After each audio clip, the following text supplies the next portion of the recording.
खामोश मोहब्बत। तो कहानी शुरू होती है। सर्दियों की एक सुबह थी।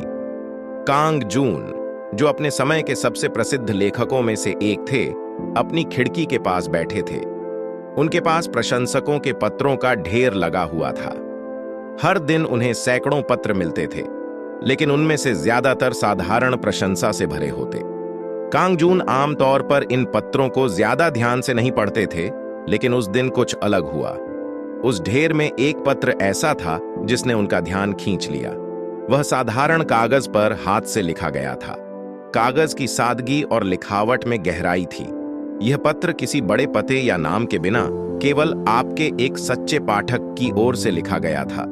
कांग जून ने पत्र को खोला और पढ़ना शुरू किया। पहले ही वाक्य ने उनके मन को छू लिया। पत्र में लिखा था, आपके शब्द मेरी आत्मा के अनकहे दर्द को बयां करते हैं। आगे लेखक ने बताया कि कैसे कांग जून के उपन्यासों ने उसे जीवन में आगे बढ़ने की प्रेरणा दी। वह व्यक्ति अपने अनुभव साझा कर रहा था, अपनी तकलीफों को बयान कर रहा था, लेकिन इस तरीके से कि कांग जून को लगा जैसे वह खुद को पढ़ रहा हो। पत्र में कांग जून के उपन्यासों के कुछ अंशों का उल्लेख था। प्रशंसक ने इन अंशों को न केवल पढ़ा था, बल्कि उन्हें समझा भी था।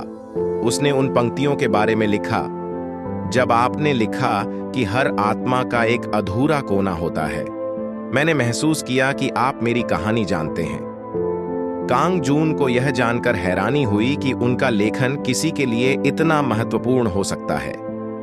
पत्र में कहीं भी लेखक ने अपना नाम नहीं बताया था, लेकिन उसने अपने दिल की बात बड़ी ईमानदारी से लिखी थी। उसने बताया कि कैसे कांग जून के उपन्यास उसकी रातों की तन्हाई के साथी बन गए। उसने लिखा था कि वह जीवन में कई बार टूट चुकी है, लेकिन उनकी कहानियों ने उसे संभालने का साहस दिया। कांग जून उस पत्र को पढ़ते पढ़ते खो गए। यह पत्र बाकी प्रशंसा पत्रों से अलग था।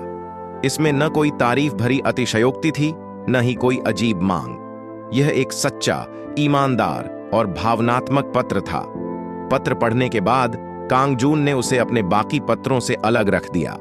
उन्होंने महसूस किया कि यह पत्र सिर्फ एक प्रशंसा नहीं, बल्कि एक अनकहा संवाद था। वह जानना चाहते थे कि यह व्यक्ति कौन है, लेकिन बिना किसी नाम या पते के यह असंभव लग रहा था। उस दिन से कांग जून उस पत्र के बारे में सोचने लगे। उन्होंने अपने लेखन को लेकर एक नई ऊर्जा महसूस की।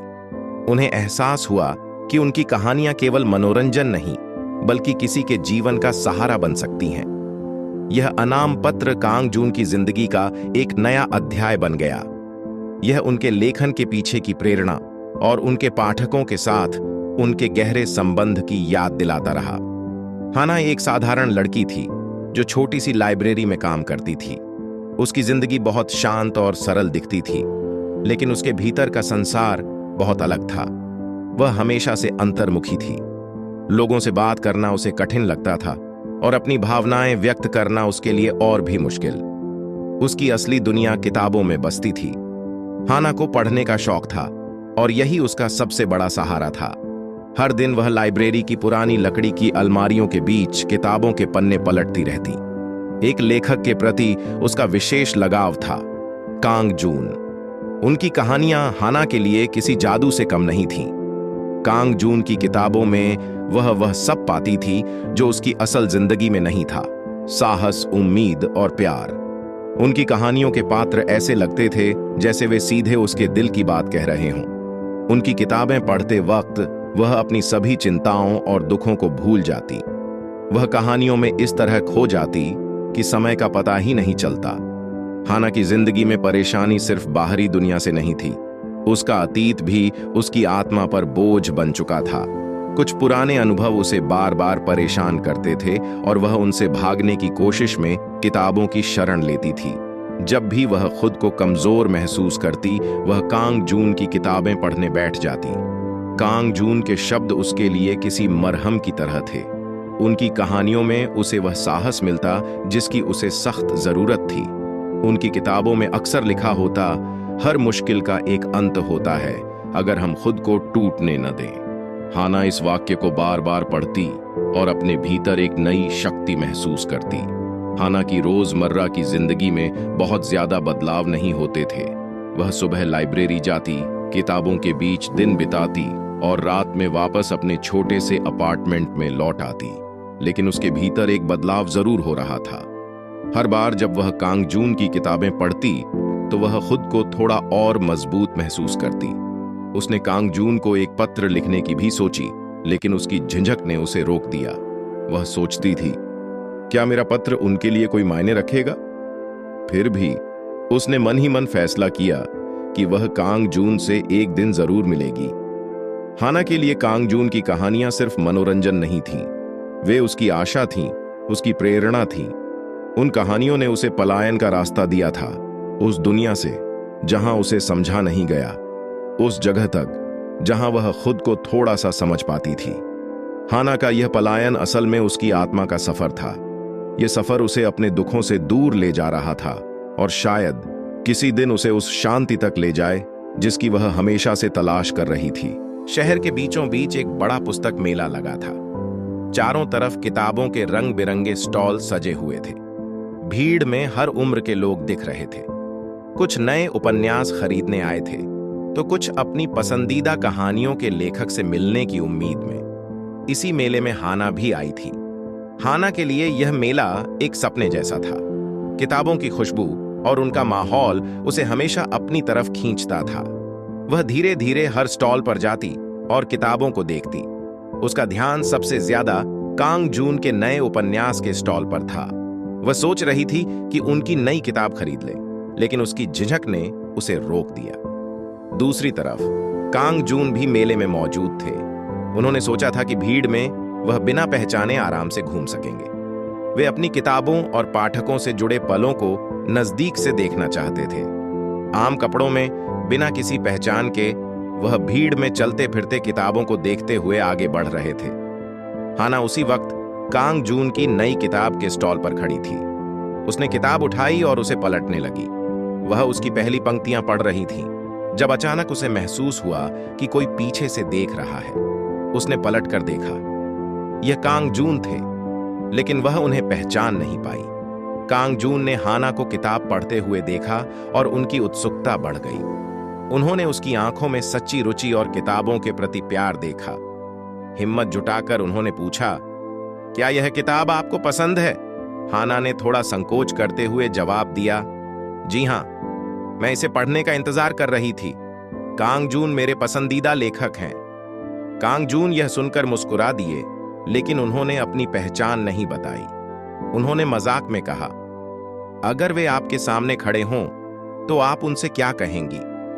हाना थोड़ा चौंकी और फिर हंसते हुए बोली, शायद कुछ नहीं, मैं बहुत शर्मीली हूं, लेकिन उनके शब्दों ने मेरी जिंदगी को बदल दिया है। यह सुनकर कांग जून चुप हो गए। उन्हें समझ में आया कि उनकी कहानियां लोगों की जिंदगी पर कितनी गहरी छाप छोड़ती हैं। उन्होंने हाना से पूछा, क्या आप इस किताब को खरीदेंगी?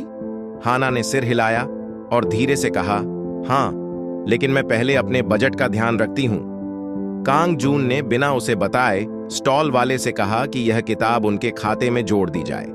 हाना ने जब किताब खरीदी और पलट कर देखा तो कांग जून भीड़ में गायब हो चुके थे। वह नहीं जानती थी कि जिससे वह बातें कर रही थी वही उसके पसंदीदा लेखक थे। दूसरी तरफ कांग जून ने महसूस किया कि उनके पाठकों की भावनाएं उनकी सबसे बड़ी उपलब्धि हैं। यह पहली मुलाकात अनजानी जरूर थी, लेकिन दोनों के दिलों में अपनी छाप छोड़ गई। हाना को इस बात का अंदाजा नहीं था कि उसने अपने आदर्श लेखक से बात की थी और कांग जून को लगा कि यह मुलाकात उनकी कहानियों के लिए नई प्रेरणा बन सकती है। पुस्तक मेले की उस अनजानी मुलाकात के बाद कांग जून को हाना की बातों ने गहराई से प्रभावित किया। हालांकि हाना उन्हें पहचान नहीं पाई थी, लेकिन उसकी सादगी और उसकी किताबों के प्रति लगाव ने कांग जून को छू लिया था। उसी रात जब वह अपने अध्ययन कक्ष में बैठे थे, उन्होंने सोचा, क्या मेरी कहानियां सच में किसी की जिंदगी में इतना बदलाव ला सकती हैं? दूसरी तरफ हाना अपने छोटे से अपार्टमेंट में बैठी कांग जून की नई किताब पढ़ रही थी।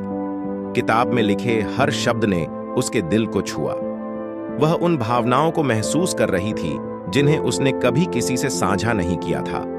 अचानक उसे एक ख्याल आया, क्या होगा अगर मैं कांग जून को अपने दिल की बात लिखूं? हाना ने एक सादे कागज पर अपना पहला पत्र लिखा। उसने बताया कि उनकी कहानियां कैसे उसके लिए उम्मीद की किरण बनती हैं। उसने लिखा, आपके शब्द मेरे लिए केवल कहानियां नहीं बल्कि जीने का सहारा हैं। उसने पत्र के अंत में अपना नाम नहीं लिखा, बस इसे आपकी एक पाठक के नाम से भेज दिया। कुछ दिनों बाद कांग जून को वह पत्र मिला। जैसे ही उन्होंने इसे पढ़ा, उन्हें महसूस हुआ कि यह वही लड़की है जिससे वह पुस्तक मेले में मिले थे। उन्होंने जवाब देने का निर्णय लिया। उन्होंने अपने पत्र में लिखा, आपके जैसे पाठकों के कारण ही मैं लिखता हूं। आपकी ईमानदारी ने मुझे प्रेरित किया है। यह पत्र हाना तक पहुंचा। वह हैरान थी कि कांग जून ने उसका पत्र पढ़ा और जवाब दिया। उसे ऐसा महसूस हुआ जैसे उसने अपने किसी सपने को छू लिया हो।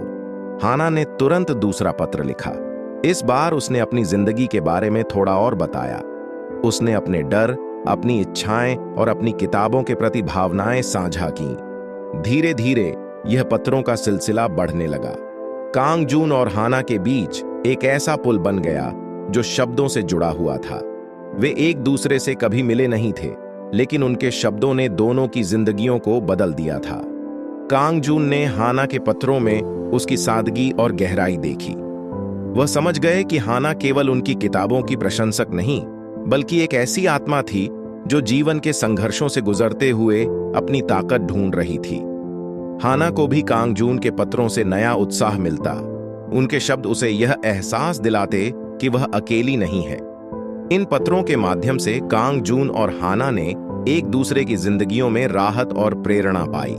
यह शब्दों का पुल न केवल उनके बीच संवाद का माध्यम था, बल्कि यह एक ऐसी कड़ी बन गया था जिसने दोनों के दिलों को जोड़ दिया। यह संवाद उनके जीवन का हिस्सा बन गया। कांग जून ने महसूस किया कि हाना की ईमानदारी और भावनाएं उनके लेखन को और गहराई देती हैं। दूसरी तरफ हाना ने पाया कि कांग जून के शब्द उसे उसकी असली ताकत का एहसास दिलाते हैं। शब्दों का यह पुल, जो अनजान पत्रों से शुरू हुआ था, अब दोनों की जिंदगियों का आधार बन चुका था। यह उनके लिए दोस्ती और समझ का एक ऐसा रिश्ता था जो बिना मिले ही गहरा होता जा रहा था। कांग जून अपने कमरे में बैठे हाना के पत्र को फिर से पढ़ रहे थे। हर शब्द में एक गहराई थी जो उनके दिल को छूती थी।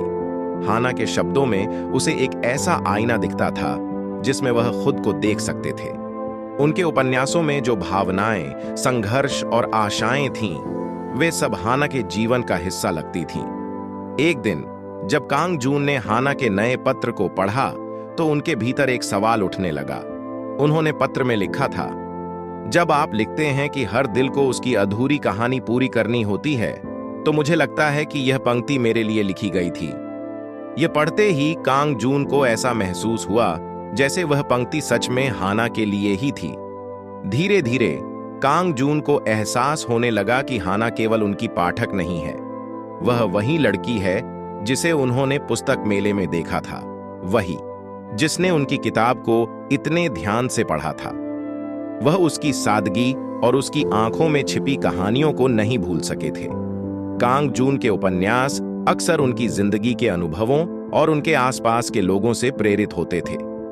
उन्हें यह मानने में देर नहीं लगी कि हाना वह प्रेरणा है जिसने उनके शब्दों को नया अर्थ दिया।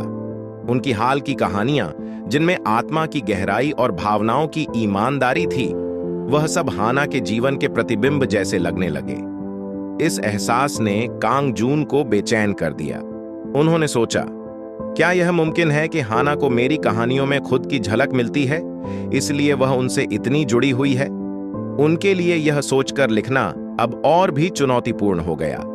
हाना के अगले पत्र में उसने अपनी जिंदगी के कुछ और पहलू साझा किए।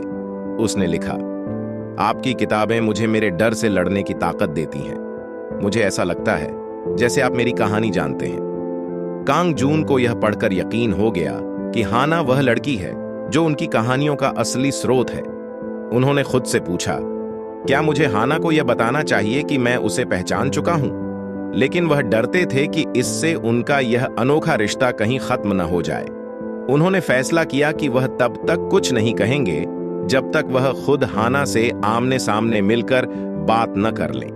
उनकी कहानियों और हाना के पत्रों के बीच का यह गहरा संबंध अब कांगजून के लिए केवल शब्दों का पुल नहीं रह गया था। यह उनकी आत्मा की खोज बन चुका था।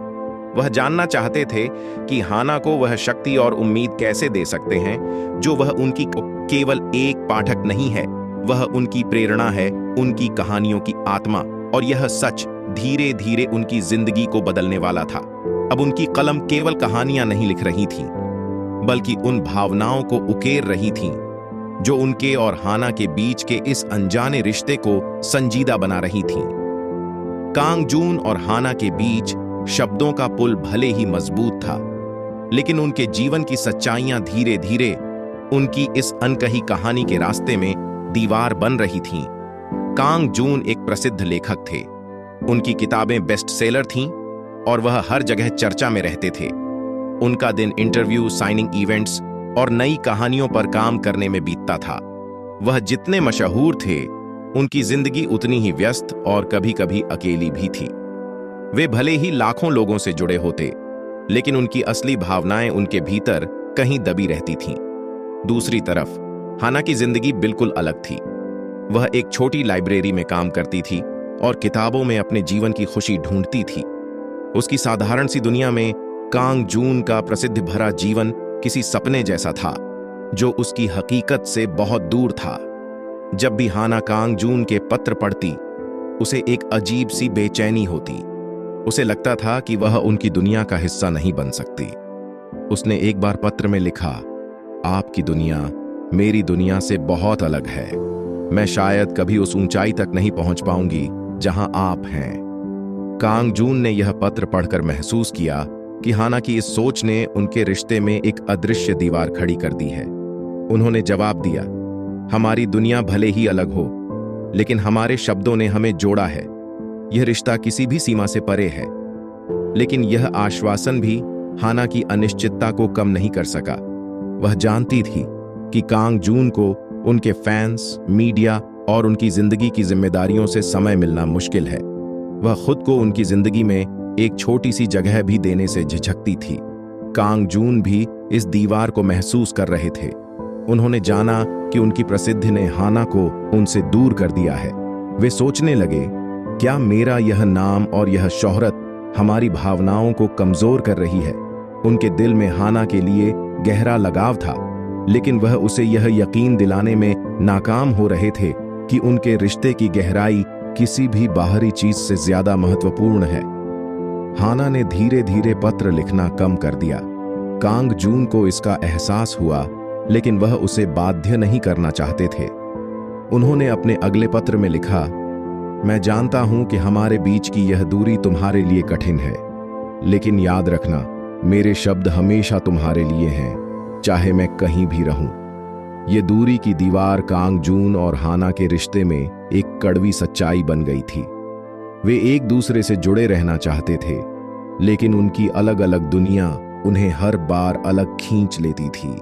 यह दीवार उनके रिश्ते का अंत नहीं थी, लेकिन यह उन्हें अपने भीतर झांकने और यह समझने पर मजबूर कर रही थी कि क्या उनके शब्द इस दीवार को तोड़ सकते हैं या यह उनके रास्ते का एक स्थायी हिस्सा बन जाएगी। हाना की जिंदगी बाहर से भले ही शांत दिखती थी, लेकिन उसके भीतर एक ऐसा अतीत छिपा था जिसने उसे तोड़ कर रख दिया था। वह अक्सर अपने बीते कल की छाया से घिरी रहती थी।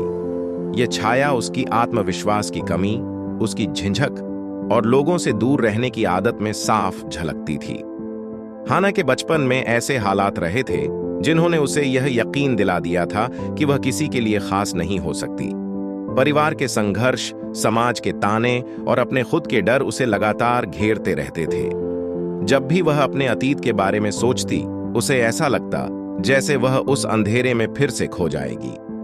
इस अतीत ने हाना को हमेशा दूसरों से दूर रखा।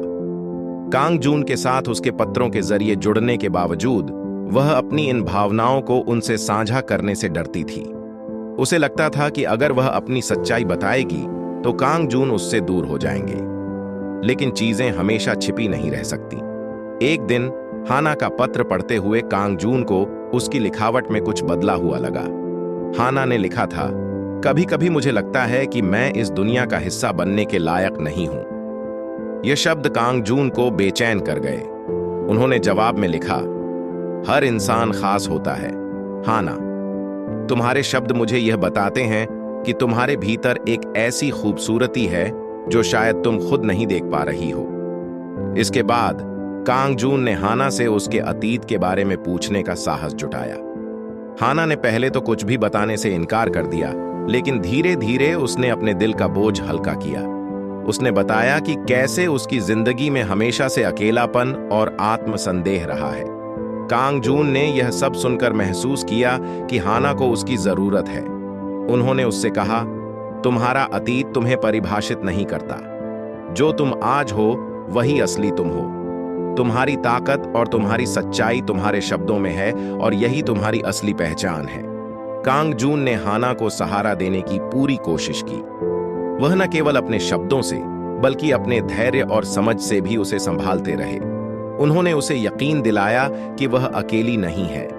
उनके पत्र अब हाना के लिए केवल बातचीत का माध्यम नहीं थे, बल्कि उसकी आत्मा को राहत देने का जरिया बन गए थे। हाना के अतीत की छाया धीरे धीरे हल्की होने लगी। उसने महसूस किया कि कांग जून का साथ उसे वह शक्ति दे रहा है जिसकी उसे हमेशा से तलाश थी। हालांकि उसके अतीत की चोटें तुरंत ठीक नहीं हो सकती थीं, लेकिन अब वह अपनी जिंदगी को एक नए नजरिए से देखने लगी थी। कांग जून के सहारे और उनके शब्दों की मदद से हाना ने महसूस किया कि अतीत चाहे कितना भी दर्दनाक क्यों न हो, उसे हमेशा के लिए अपनी जिंदगी पर हावी होने देना जरूरी नहीं है। उन्होंने उसे यह सिखाया कि बीते कल की छाया को पीछे छोड़कर आगे बढ़ने का साहस ही असली आजादी है।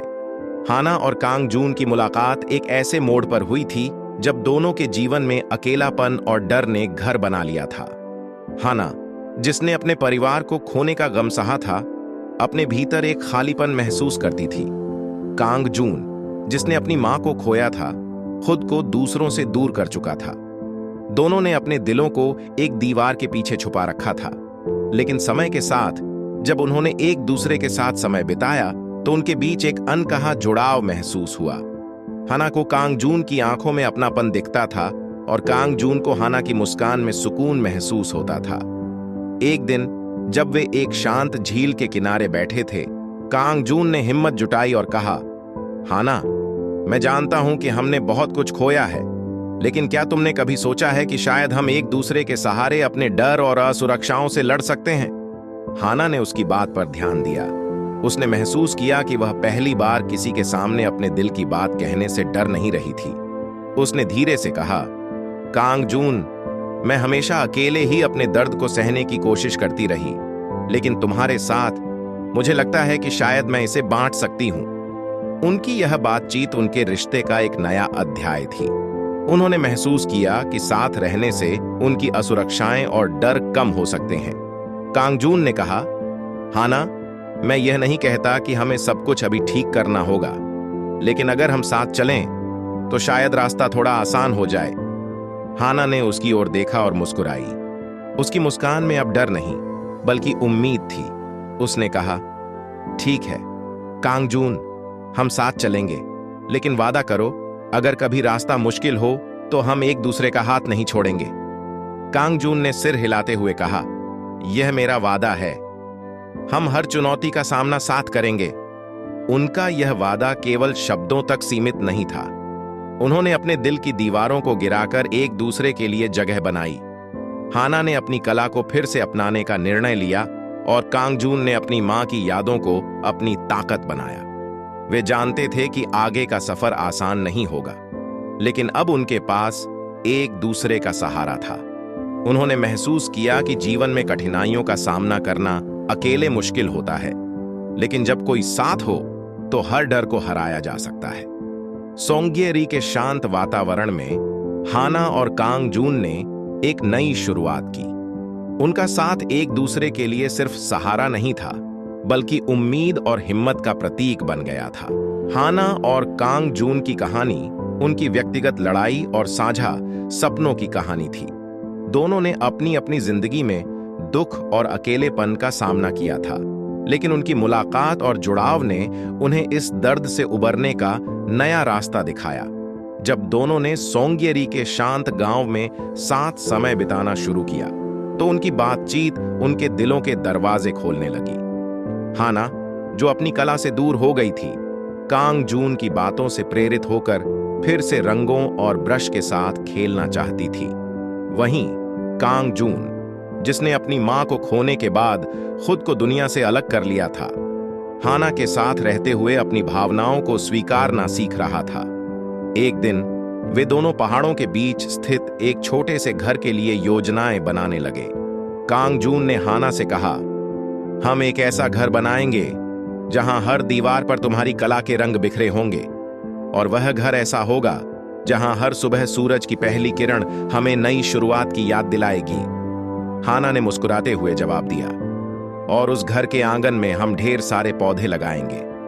तुम्हारी मां को फूलों से प्यार था, है ना? हर पौधा तुम्हारी मां की याद को जिंदा रखेगा। उनके सपनों में न केवल उनका भविष्य था, बल्कि उनका अतीत भी शामिल था। वे जानते थे कि जीवन में खुशी और दर्द दोनों का महत्व है। उन्होंने अपने अतीत के घावों को स्वीकार किया और उन्हें अपनी ताकत बनाया। धीरे धीरे उनका छोटा सा घर साकार हुआ। हाना ने गांव के बच्चों को कला सिखाने की शुरुआत की और उनकी पेंटिंग्स में एक नई ऊर्जा झलकने लगी। कांग जून ने स्थानीय किसानों के साथ मिलकर नए प्रोजेक्ट्स पर काम शुरू किया, जिससे गांव में खुशहाली आई। एक शाम जब वे दोनों अपने घर के आंगन में बैठे थे, हाना ने कांग जून की ओर देखा और कहा, तुम्हें पता है, यह सब सिर्फ एक सपना लग रहा है। कभी कभी मुझे लगता है कि यह सब सच नहीं हो सकता।